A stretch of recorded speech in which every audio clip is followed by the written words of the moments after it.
Hey, you guys, so I got a couple of questions, and so I thought I would answer them. The first question is about supplements. So, what supplements would I recommend for health, hormones, and longevity? There will be a whole entire module on this, but I wanted to give you sort of the brief overview. So, I actually, this big box that you guys may be able to see here, I I brought a ton of supplements in here, but I'm going to stick to what I said I was going to do, which is try to keep it short.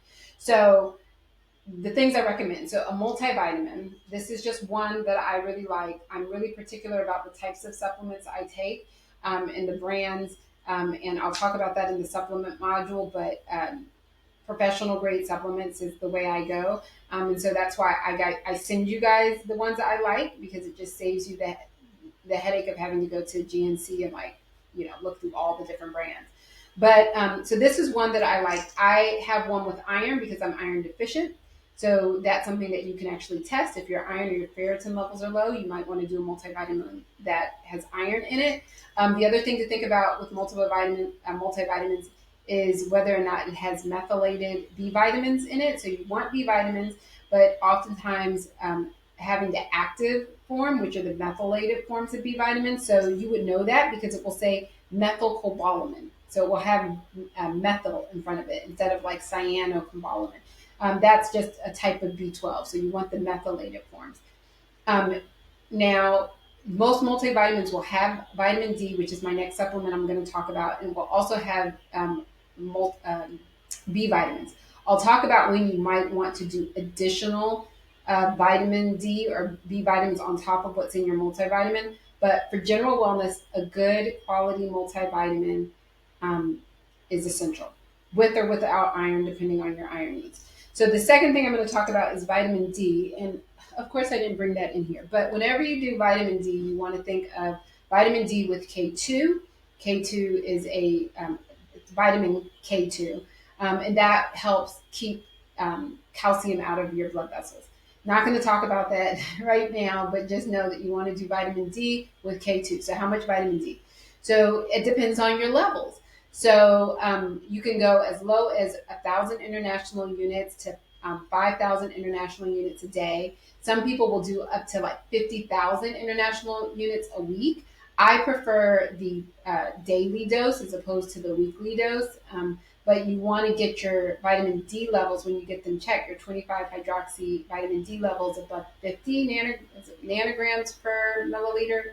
I'll type out the actual units, but that's important because the standard, what your doctor will say, is if you're above 30, you're good. But really, the data shows for things like cancer prevention, particularly breast cancer prevention, for brain health, you want it above 50,000.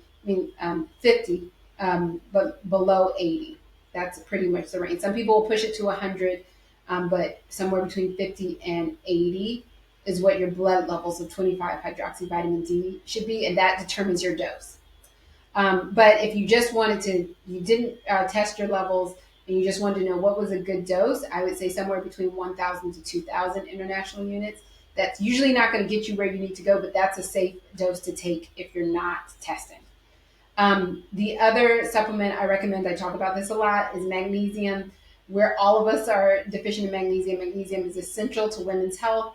It is essential to aging. And I've showed you guys types of magnesiums that I like. Here's one that I like. I know someone asked a question about brain health.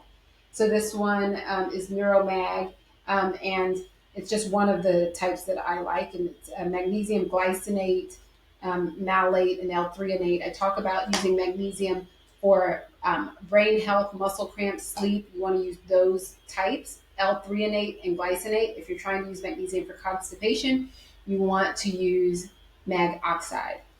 So magnesium is the one, two, the third one. Then fish oil, and I have many different brands of fish oil, but fish oil is really important that you get good quality because toxins are in fish, and so you don't want to get fish oil that have toxins in it.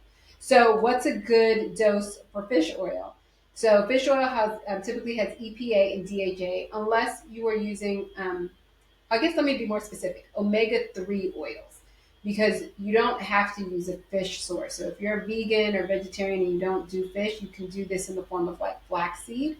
But what's been shown is that the oils are better converted in the body and absorbed in the body in the form of fish oil instead of like flaxseed, but you can do flaxseed. But I'm going to talk about fish oil, EPA and DHA.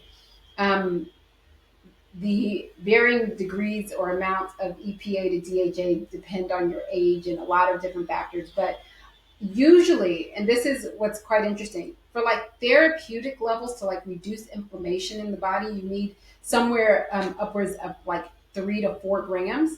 But the average dose, and sort of what I take, is I try to take somewhere between 1 and 2 grams, unless I'm sick, and then I try to up to a higher doses. And to get to higher doses, I usually do a liquid, so I'm not taking tons of pills. I actually bought this for my kids because my youngest son can't swallow pills, but he didn't like the flavor. So now guess what? He's swallowing pills. So you can do this in a liquid form, and you can just throw this in a smoothie or you can put it on oatmeal. So EPA, DHA, omega-3 fatty acids. This is a fish oil brand. And then B vitamins. So you may want to do an additional B vitamin if you're vegan or vegetarian.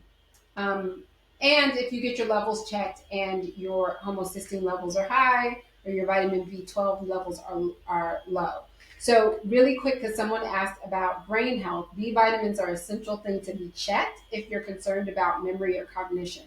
So that would be another scenario where you might want to take more B vitamins above what's in your multivitamin.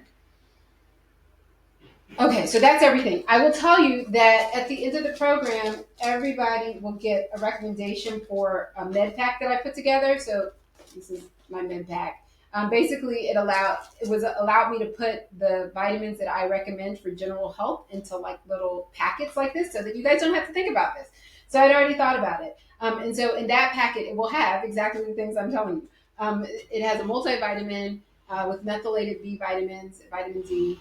It also has an additional vitamin D tablet in there, has fish oil in there, and it has magnesium. So that will be what comes in your med pack at the end of the program that you guys can order if you guys so choose. All right, so that's it for this video. I will answer the other questions in another video.